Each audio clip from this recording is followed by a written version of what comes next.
श्री कृष्ण कोई राजा नहीं थे, उन्होंने सत्ता स्वीकार ही नहीं किया। श्री कृष्ण को परिस्थितिवश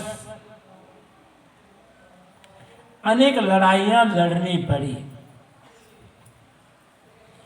कई राजाओं को उन्हें मरवाना पड़ा या मारना पड़ा, जो भी कहो, लेकिन वे कभी गद्दी पर बैठे नहीं। चाहते गद्दी पर बैठ जाते, कोई रोक नहीं सकता था उनको, लेकिन वे कभी गद्दी पर बैठे नहीं। अधिकार की भावना उनके अंदर नहीं थी, उनका एक गणतंत्र था। बहस होती थी जैसे आज बहस होती है, आप महाभारत पढ़ करके इसे देख सकते हैं। तो बुद्ध के जमाने में भी गणतंत्र था। लिच्छवी वैशाली का शासन गणतंत्रों का शासन था। राजसत्ता भी थी, लेकिन गणसत्ता भी थी उस जमाने में।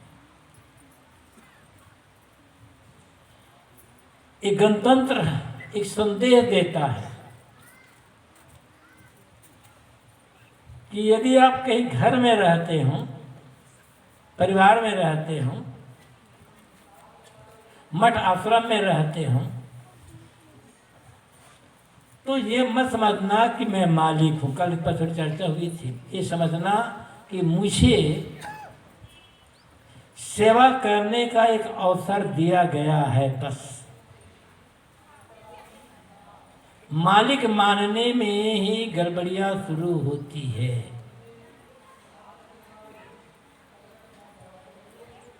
एक व्यवस्था है, बस सेवा कर देना है, और उसमें सेवा तभी बनेगी जब ध्यान इस बात पर दिया जाएगा कि मैं अपने कर्तव्य का पालन सही ढंग से कर रहा हूं या नहीं कर रहा हूं। दूसरों का क्या कर्तव्य है, यदि ये देखोगे तो सेवा नहीं कर पाओगे, फिर तो मालिकाना अहंकार आ जाएगा। मेरे क्या कर्तव्य है,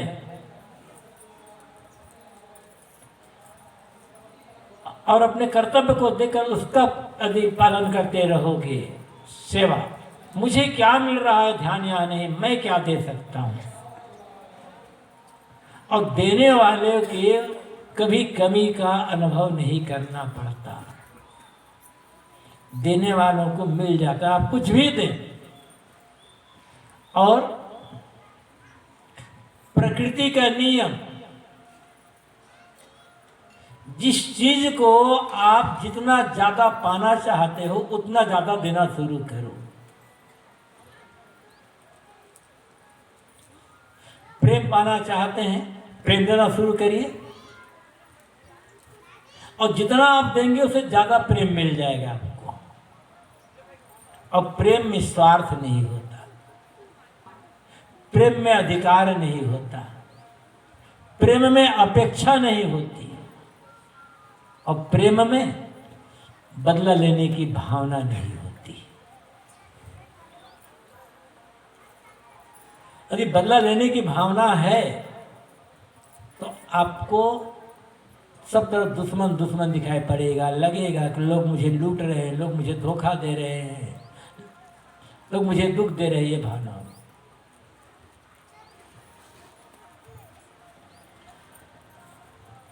तो प्रेम पाना चाहते हैं तो प्रेम देना शुरू करें। मीठी वाणी चाहते हैं अपने लिए, मीठी वाणी स्वयं देना शुरू करिए, अपने आप मिल जाएगी। क्षमा चाहते हैं, क्षमा मिलेगी। सेवा चाहते हैं, सेवा मिलेगी, लेकिन देना होगा पहले।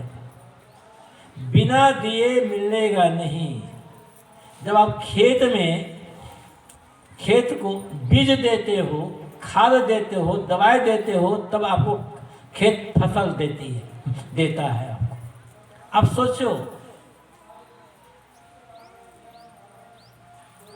कि हमें खेत में बीज न देना पड़े, बीज न बोना पड़े, अब फसल हो जाएगी। कुछ भी कितने कर लो, हजार नहीं लाखों देवी देवता भगवान को मना लो, जब तक आप खेत में बीज नहीं डालोगे फसल नहीं होगी। फसल तभी होगी जब आप खेत में बीज डालोगे। और अब आपको पता है जितना डालते हो उसके कितने गुना मिलता है आपको। यही बात जीवन के लिए भी लागू होती है।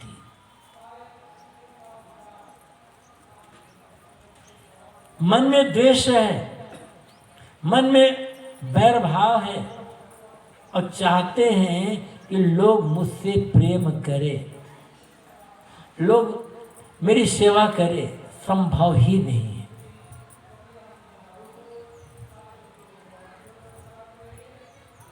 आप सेवा करते जाओ, करते जाओ, करते जाओ, कहां से मिलेगी पता भी नहीं चलेगा आपको। देने वाले का हृदय भरा भरा रहता है और पाने वाले का हृदय खाली खाली रहता है। पाने की भावना छोड़े, तब आप सेवा कर पाएंगे, तब आप सही ढंग से घर का या मठ का या परिवार का या गांव का, समाज का मालिक कहला सकेंगे।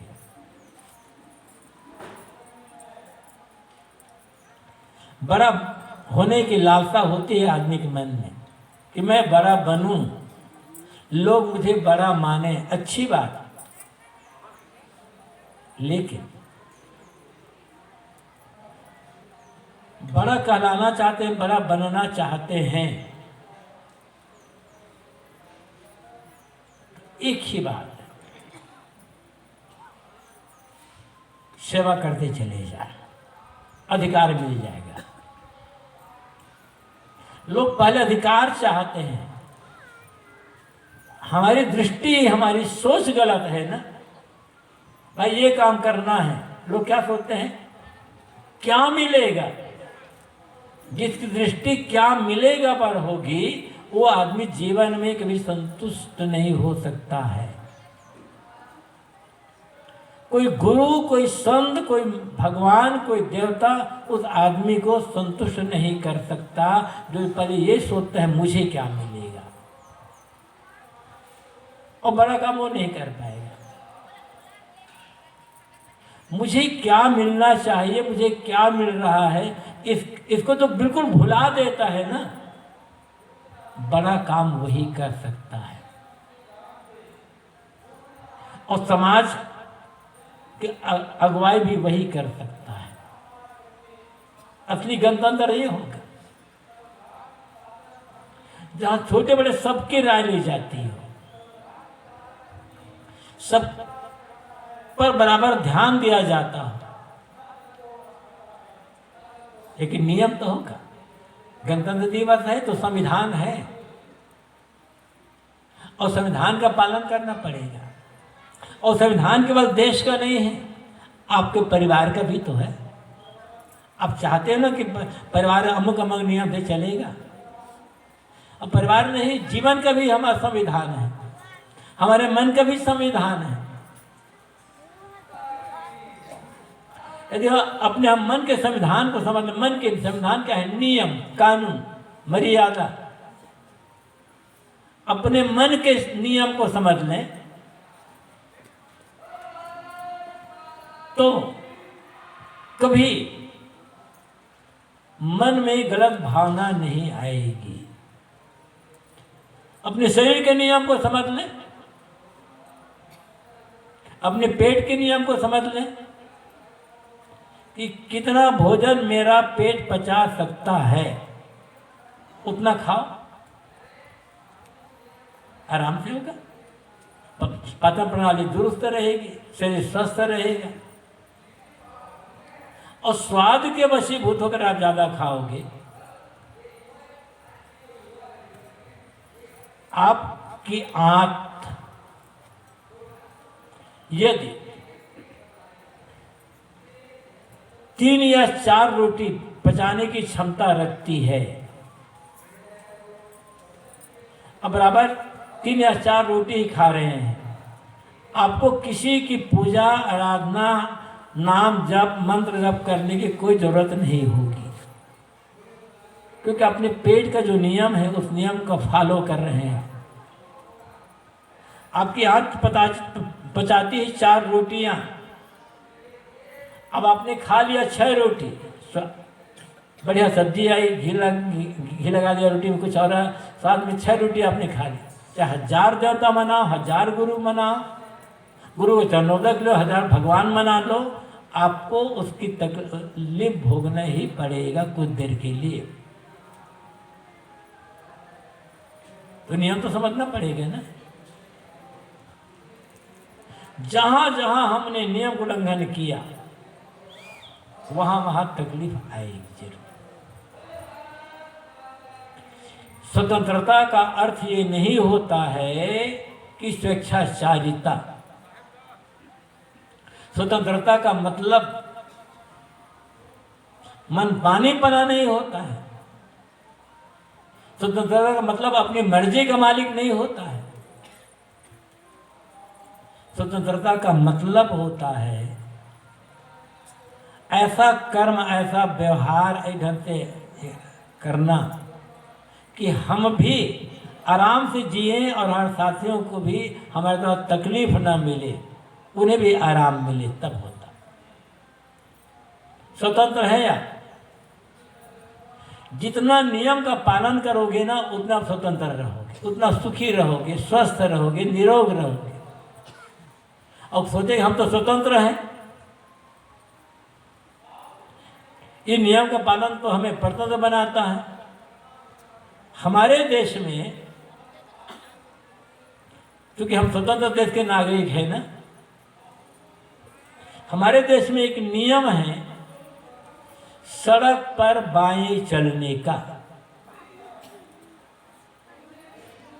सड़क पर आप बाएं चलेंगे सुरक्षित रहेंगे।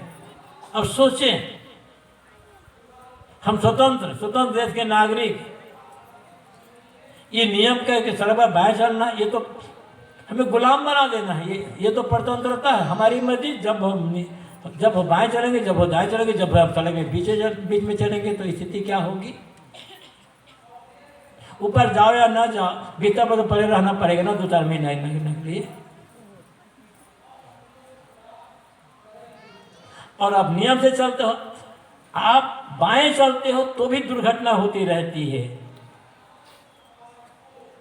और दाएं चलो, बीच में चलो तो क्या होगा? तो जो नियम बनाया गया है कि सड़क पर बाएं चलना है, ये हमारी सुरक्षा के लिए, हमें स्वतंत्र नहीं कर रहा है, बल्कि स्वतंत्र होकर जीवन जीने के लिए बनाया गया है, ताकि हम अधिक स्वतंत्रता के साथ सकुशल स्वस्थ रह करके आया जा सके और अपना काम कर सके। ये बात हर जगह है।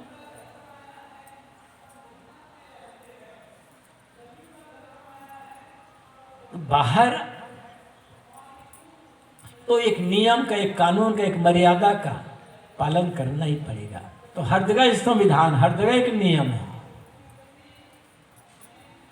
और ये केवल एक कर्तव्य, किसी एक व्यक्ति का कर्तव्य नहीं होता है, हर व्यक्ति का कर्तव्य होता है।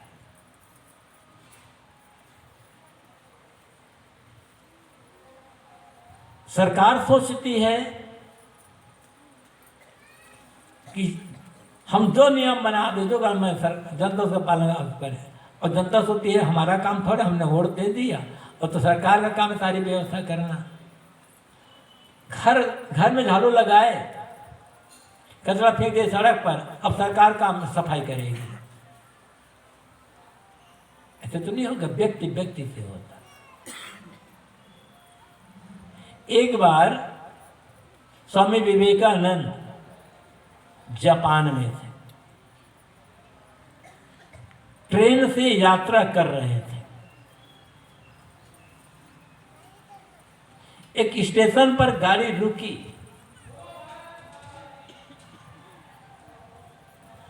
उन्हें कुछ फल की आवश्यकता हुई, उन्हें फल खाना था।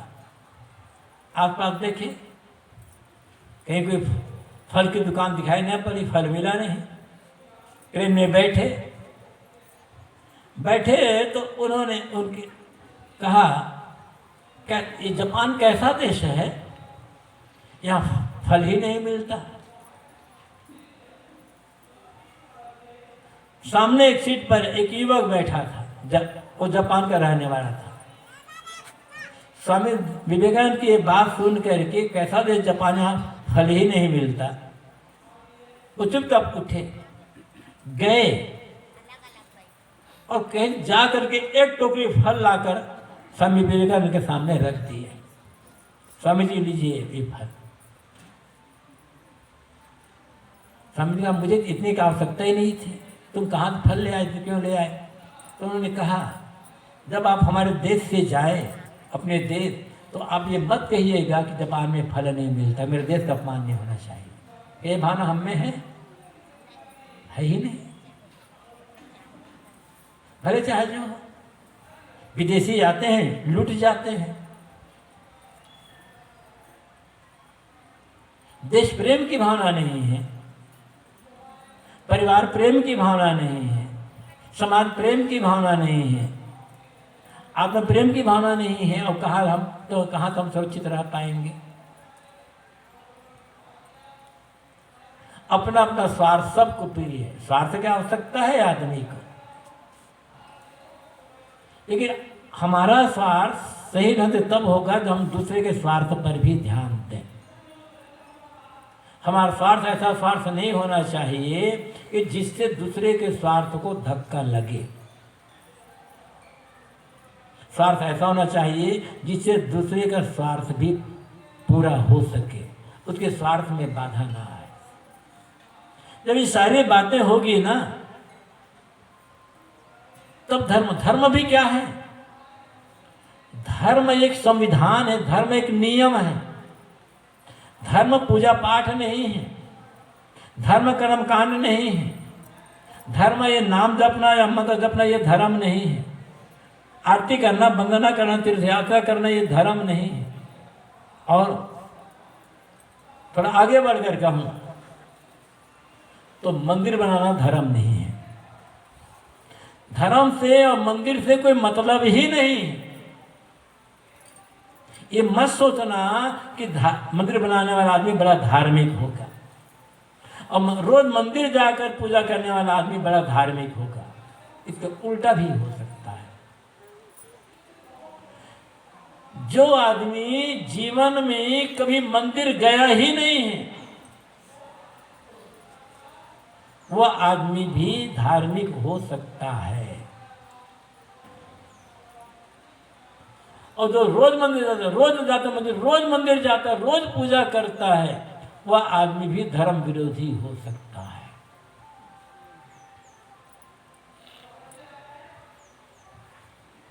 तो धर्म एक संविधान है, एक नियम है। यदि हम नैतिकता पूर्वक जीवन जी रहे हैं, ईमानदारी पूर्वक जीवन जी रहे हैं, सदाचार पूर्ण जीवन जी रहे हैं, परोपकार की भावना से जीवन जी रहे हैं, तो बिना मंदिर गए आप धार्मिक हो सकते हो। और एक बात और कह दो, केवल बात मंदिर की ही नहीं है, बिना ईश्वर माने, बिना भगवान माने आप धार्मिक हो सकते हो। और भगवान मानने वाला आदमी भी घोर अधार्मिक और अधर्मी हो सकता है। धर्म का ईश्वर से कोई संबंध ही नहीं है। ईश्वर तो हमारी भावना है, मान्यता है, माने है ना माने।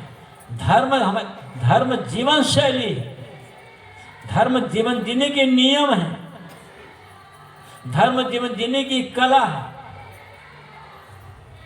और जितने आप कलापूर्ण ढंग से जीवन जी सकते हो उतना बढ़िया होगा।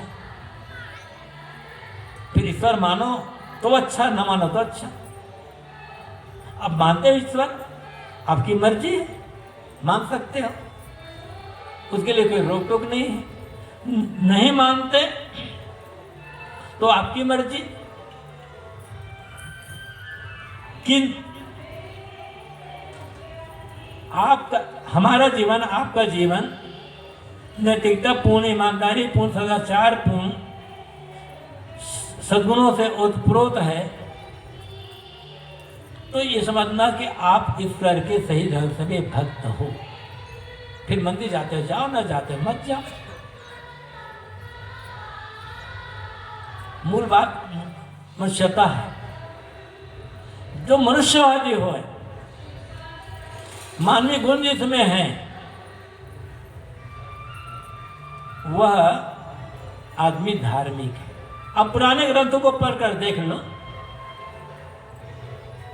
चाहे वेद को पढ़ लो, चाहे शास्त्रों को पढ़ लो, चाहे स्मृति ग्रंथों को पढ़ लो, चाहे उपनिषदों को पढ़ लो, जहां भी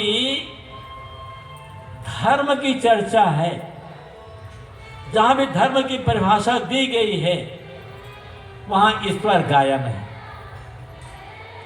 कहीं ये नहीं कहा गया है कि ईश्वर मानना ही धर्म है। जीवन के बात पर, जीवन जीने की कला बताई गई है, नैतिकता ईमानदारी की बात बताई गई है। इसलिए मैंने कहा जो ये आतंकवादी हैं, ये भी ईश्वर मानने वाला है। धार्मिक कहोगे? दुकानों में, बड़ी बड़ी दुकानों में मिलावटबाजी करने वाले हैं, वो भी मंदिर जाने वाले होते हैं। गोहत्या करने वाला भी सुबह मंदिर जाकर पूजा कर लेता है, तब या मस्जिद जाकर के नमाज पढ़ लेता है, तब गोहत्या करता है। ये घूस लेने वाले बड़े बड़े भगवान के भगत हैं और मंदिर जाकर पूजा करने वाले हैं, कहे घंटों घंटों पूजा करते हैं, अब बिना घूस ले काम नहीं करते। इन्हें धार्मिक कहोगे क्या? लड़ाई करने वाले, झगड़ा करने वाले, हत्या करने वाले, ये सब भी तो भगवान को मानने वाले हैं। कहाँ ये लोग धर्म को समझ पाए, कहाँ भगवान को समझ पाए? जिसके मन में जरा भी धर्म की बुद्धि होगी, जो आदमी रंच मात्र भी ईश्वर को मानता होगा, उसके दिल में नफरत नहीं होगी, द्वेष नहीं होगा, ईर्ष्या नहीं होगी, और किसी के लिए बैर भाव नहीं होगा। और नफरत है यदि दिल में, किसी के लिए भी नफरत है, कोई गलत से गलत आदमी है, उसके लिए भी नफरत है, तो धर्म को, ईश्वर को समझा ही नहीं गया है, वो गलत है। नफरत करनी है तो उस आदमी की गलती से करो, उस आदमी से नहीं। गांधी जी ने कहा था ना, घृणा पाप से करो, पापी से नहीं। क्योंकि जो आज पापी है ना, वो भी कल पुण्यात्मा हो सकता है। वाल्मीकि उदाहरण आप सुनते ही हो, कहते थे कि वो जंगल में रहते थे, लोगों को लूटते थे, महर्षि वाल्मीकि हो गए। पहले रत्नाकर थे, वाल्मीकि हो गए। अजामिल की कथा सुनते हो, और अंगुलीमाल की कथा सुनते ही हो। अंगुलीमाल सैकड़ों को मार चुका था, हत्या कर चुका था, लेकिन बाद में घोर उतने ही बड़ा साधक भिक्षु हो गया। तो व्यक्ति मूल रूप में पापी नहीं होता है। अब कोई भी व्यक्ति मूल रूप में पापी है ही नहीं। हर व्यक्ति मूल रूप में शुद्ध है। जैसे पानी शुद्ध होता है, आकाश से जो पानी बरसता है बिल्कुल शुद्ध होता है। संगत कैसी मिलती है उसको? वो पानी जब मिट्टी में पड़ता है, मटमैला हो जाता है।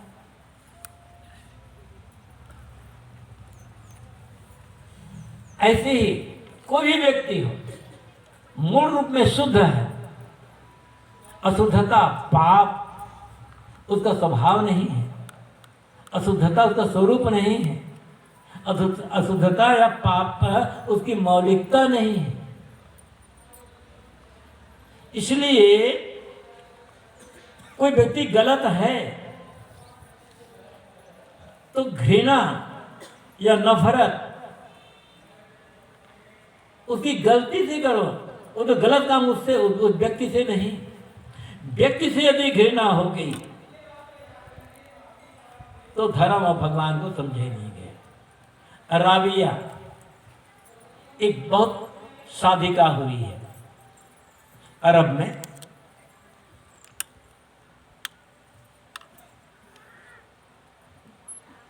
कुरान मुसलमानों का ईश्वरीय ग्रंथ, कुरान पढ़ती थी, नमाज भी पढ़ती थी, लेकिन उच्च कोटि की साधिका। एक बार उनके यहाँ एक सूफी संत आए, मुल्ला या काजी को सूफी संत आए, कुरान पढ़ना था, राबिया से कुरान मांगा, राबिया ने कुरान दिया।